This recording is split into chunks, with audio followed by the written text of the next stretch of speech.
So one of the things that I'm often asked, and the impetus as to why I wrote an entire book and built out a course around it, Inner Glow Up and the masterclass, are really about getting you in touch with your intuition and your higher guidance, because no one can really solve it for you. I think we all have this fallacy, and I'll continue to talk about that because it fits into a broader fallacy called the externalization fallacy.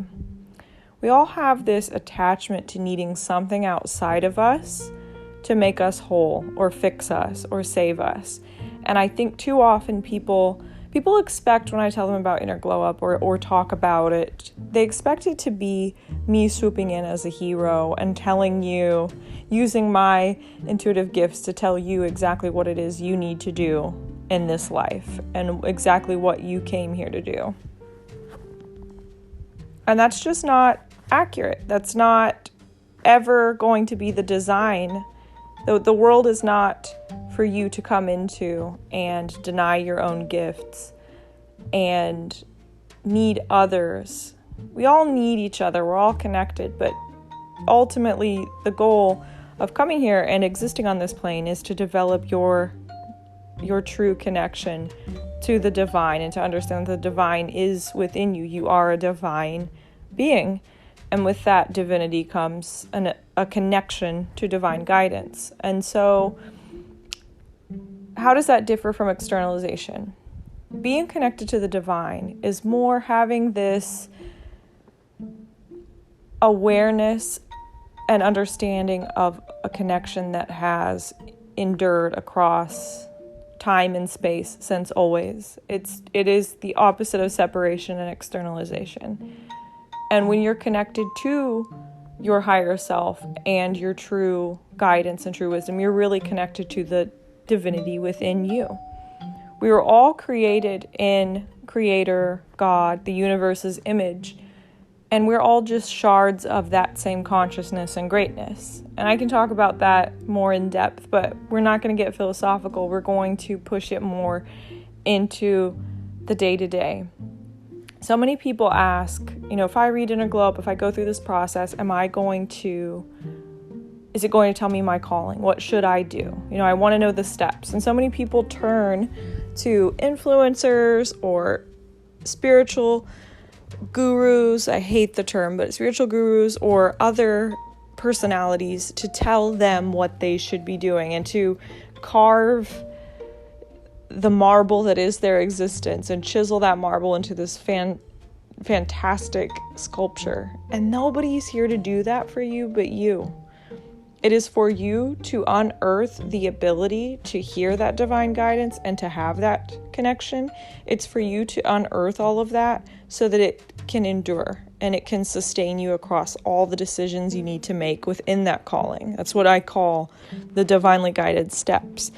And I have a separate podcast on that if you want to learn more about what do I mean by that, how does that come into play, and how do you tap into that.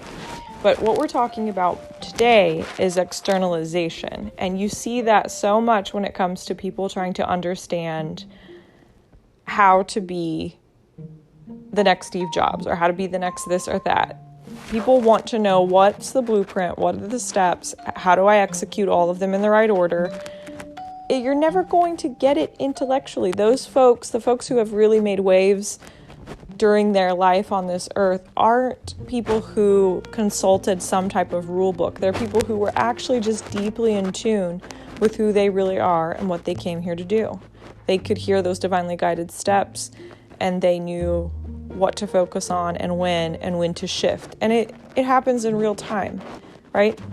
But too often we externalize. We seem to have some type of idea of our calling.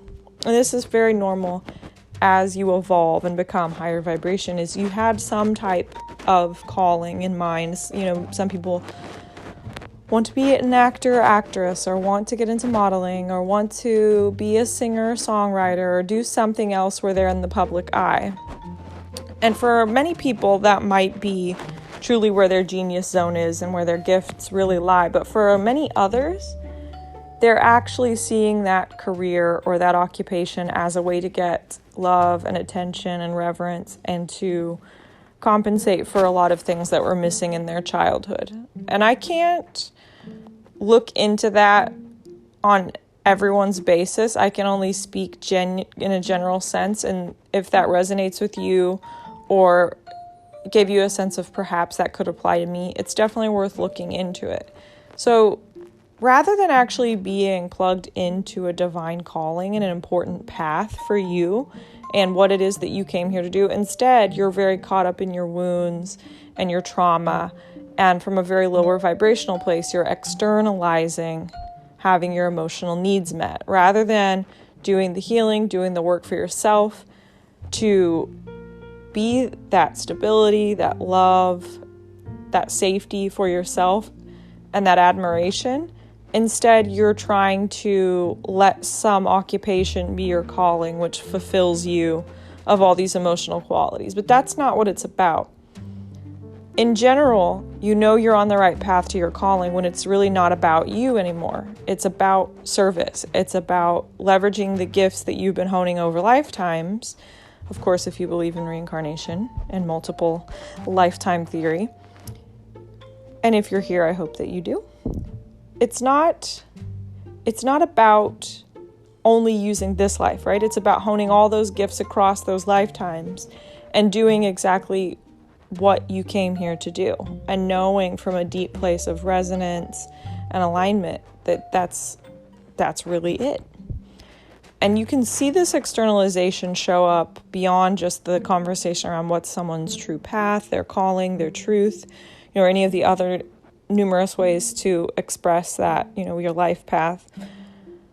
You also see that when people are not able to step into their own personal best life, right? When we say that, that can be across different areas like diet, exercise, daily routine, sleep schedule, things like that. You can see that people are externalizing and self-sabotaging through that externalization because they're wanting to have their emotional needs met by a particular action or particular indulgence. And I myself have been struggling with this regarding a really set daily schedule.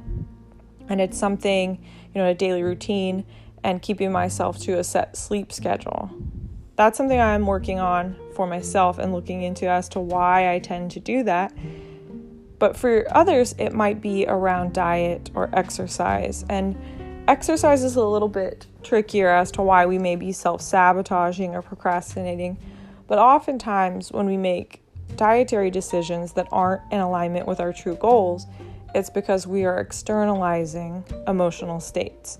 So if you feel a lack of comfort in your life, you may want to turn to comfort foods. You may not want to have those high vibe leafy greens and fruits and whole foods. Instead, you may want to turn to whatever foods really comfort you emotionally, which likely means other areas of your life are out of alignment if they're causing that much emotional grief and turmoil, or you have unprocessed trauma, unprocessed inner childhood wounds that you've not yet dealt with. You're instead self-soothing through food, and especially comfort food.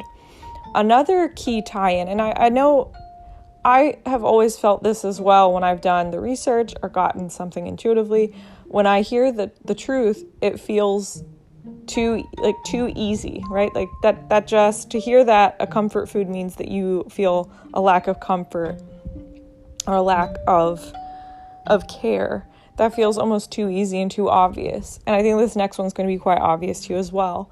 People that tend to indulge in sweets, that externalize an emotional state that they need, externalize that and feeling that they can't provide that for themselves, or they don't have a healthy way to do that, they may turn to eating sweets and sugar because they feel that they lack sweetness and feelings of perhaps romantic love or other things in their life.